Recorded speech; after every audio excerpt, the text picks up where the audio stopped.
All right, I wanted to do a video just to kind of show you how you can create your own bond pricing calculator. And you'll notice here we've got a couple different things. I'll explain everything that's on here. You've got this highlighted formula. That will come into play in a second. The reason why I sort of copy and pasted this formula down over here is simply a lot of times it's tougher to follow along. So I'll get to that in a second. So a bond's price, the current market value of a bond, is basically the present value of all its future cash flows and the present value of its future, let's say, maturity at par. And so there's several inputs that you want to start out with. The first thing is the face value. So face value is essentially what the bonds was issued at.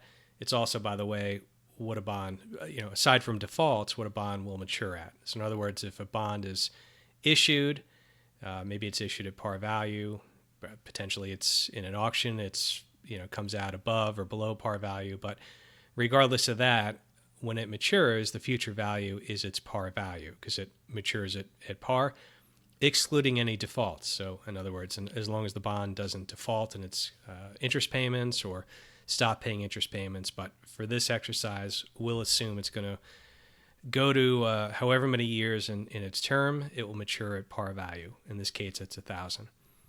We've got an annual coupon rate, and the coupon rate is going to be how much that it pays per year. So if you take 2% times its face value or par value, that would be $20. Regardless of what the bond is trading at or valued at, you're always figuring out the coupon payments based upon the face value. And then most bonds are going to pay coupon payments twice annually. So maybe they'll pay in January, and then they'll pay in July, or pick any other months, right? But they'll pay twice a year. Some bonds pay annually, but normally they pay twice a year. This current annual required return, well, what this is essentially is we use discount rates in finance, and we use discount rates or current interest rates in trying to price an asset. And so if the annual coupon rate was 2%, this means what is a brand new bond with the same maturity, same everything else, requiring its rate of return. And as you'll see, if the required rate of return, and I'll show you how to do this in a second, but let's say the required rate of return now in new bonds is 4%, well, that bond with a 2% coupon is going to be worth less. It's going to be worth less, okay? But we'll get to that. So, and then the years to maturity. And one of the reasons why I've made 1, 2, 5, 10, 30, if you want to see the effect of duration, meaning what is a bond going to be priced depending upon how many years or time left until maturity. And so the thing you want to do when you set this up, you have your face value, your coupon rate. This isn't tied to anything. You'll just change this, but this is an input. And then what I would do is set up these different areas here, and then the payments per year. Now we can start. Let's just start. Let's start over here. Okay. So you can use the present value function to figure out the present value of a bond that will mature in how many years? Well, in this case, let's actually start here. In 2 years, this bond will mature, and we want to figure out its price.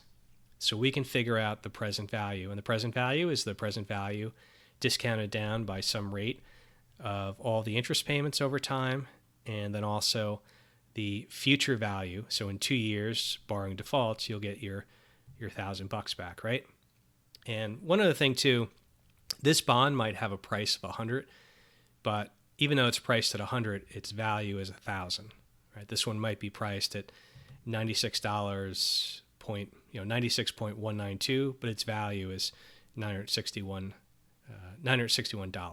Okay, so let's figure out how to do the present value or the current bond's market price.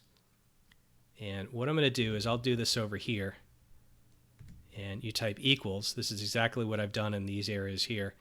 And this is the formula that I'm using. And so let's walk through this. We'll do this for a 2-year till maturity bond. And we're going to assume that current bonds with 2 years left, interest rates have gone up. And so now the required rate of return is 4%. That's what they're coming out at. But our other bond that has 2 years remaining only has a coupon of 2. So most likely, if the interest rate is lower than the current required rate of return, that bond is going to be selling below par value, or below. It's going to be a discount bond. It's discounted to par value. Okay. All right. So let's come over here, and the first thing you do is just type in PV. And so you double click this, and the first thing that you can do is you want to put a minus sign in front of it. And you might say, well, what do you mean we have a negative present value? All these, we just did the calculations over here, and there's no negatives behind here. Well, the way that this works, we know that what our future value is, and so we're basically bringing that forward. So we want to put a minus sign in front of the PV for the present value, and it will make sense once we do it. But that's one of the first inputs. The first thing we look at is the rate, and the rate is going to be what the current interest rate is. And so here you'll notice that we have B4, and there's our B4, so our current rate of return. So we'll click on that. And then we've got to divide that by something. We've got to divide that by the number of payments per year. So that's 2. And then we put a comma. All right. And then what do we do? Okay, next we've got to do the number of periods, which is B5, which is the years to maturity. And we're going to go over here, so it's actually going to be C5 times what? Times the number of payments per year. So here we'll do this times, and you see why I didn't do B5. I did C5 because we're doing the 2 year, not the 1 year. Okay. So we're using C5 times B6, which is the number of payments per year. Remember, we said it pays twice a year. And then we got to look at the payment. So now we use B3, which is our coupon, divided by B6, which is the number of payments. So essentially what this is doing is it's saying, well, it's 2% annually, but you're getting 1% every 6 months. Okay. Then we hit the comma again. And then the last thing we have to do is the future value, right? Or I'm sorry, so we do, or rather actually, just one little error there. Then we got to do times the face value, right? Because remember, it's our coupon times the number, divided by the number of payments times our face values. That's the amount that we're getting. And then we do our future value. Okay, almost made a mistake there, but that's B3, the coupon rate, divided by B6, that's there, times B2, our face value. And now we do our future value, which is that. And if we hit enter here, 961.92, 961.92. Okay, so this is the formula that I pasted in right down here. And all it is we do the present value, we put a little negative sign right in front of that, and it's our current required return divided by, here, let me do this. It's our current required return divided by the number of payments per year. And then we need the years to maturity, which in our case over here is going to be the C5 times B6, which is the payments per year. And then over here, the B3, which is the annual coupon rate divided by the number of payments per year, times the face value, comma, the future value, which is our par value.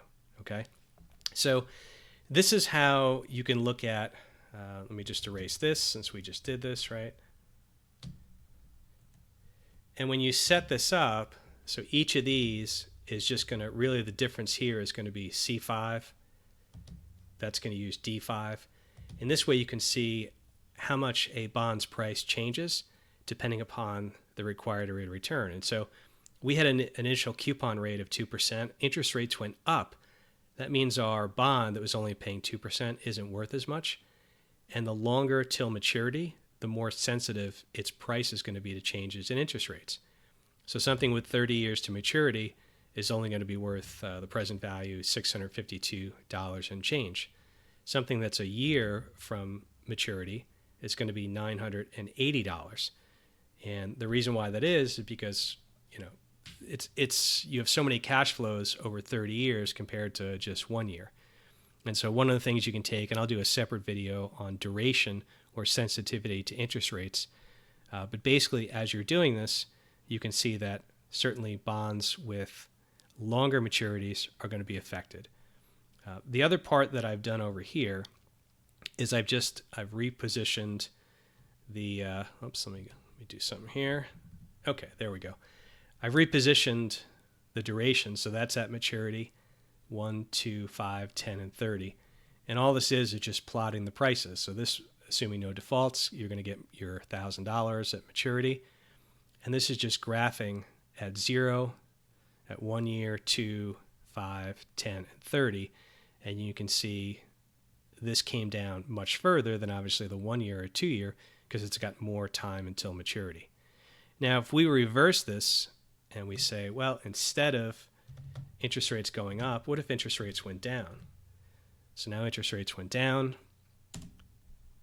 Now look at that. All our prices now are premium bonds, meaning they're above their par value. And the reason why that is, you're getting cash flows at 2%. The required rate of return is only 1%. And so now those cash flows are worth more. And if we come back over here, you can see that 30-year bond. Let me come back so you can see this. Now we can see a 30-year bond should be priced at about $1,258.